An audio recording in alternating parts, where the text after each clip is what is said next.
Allahu në Kur'an në ka thënë fefirru ila Allah, ikni drejt Allahut.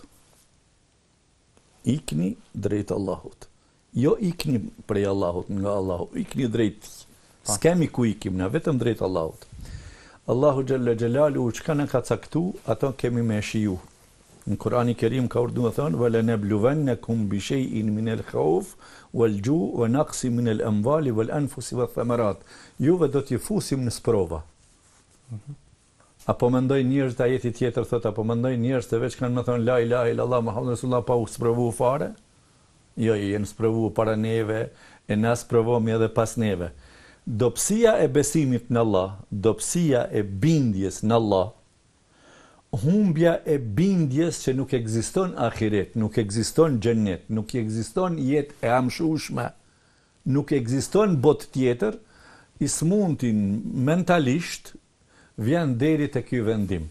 Thot unë me këtë e zgjidhi problemin. Pra japi fund problemeve. Problemit e zgjidhi, unë nuk e përballoj dot problemit.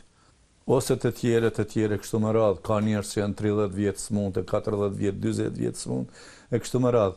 Mirë, po këta njerëz e marrin për ta zgjedh vetit problemin për këtë arsye, për arsye se ju mungon bindja te Allahu Gjelle Gjelaluhu.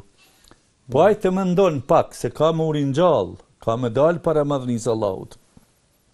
Ka më dal para Allahut Gjelle Gjelaluhu. Ku do ta çoj përgjigjen, si do të llogaritë vetveten, si do ta llogarisë ai kur ta pyet Allahu Gjelle Gjelaluhu pse u ngute me exhelin në robi jam? Çfarë përgjigje ka me pas robi?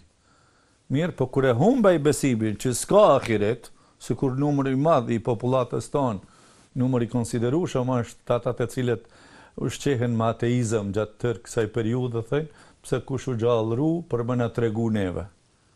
E të atill njerëz, kur të ngushtohen, por ata thënë zgjidhja jonë është vetëm vetvrasja, ose vetvarja.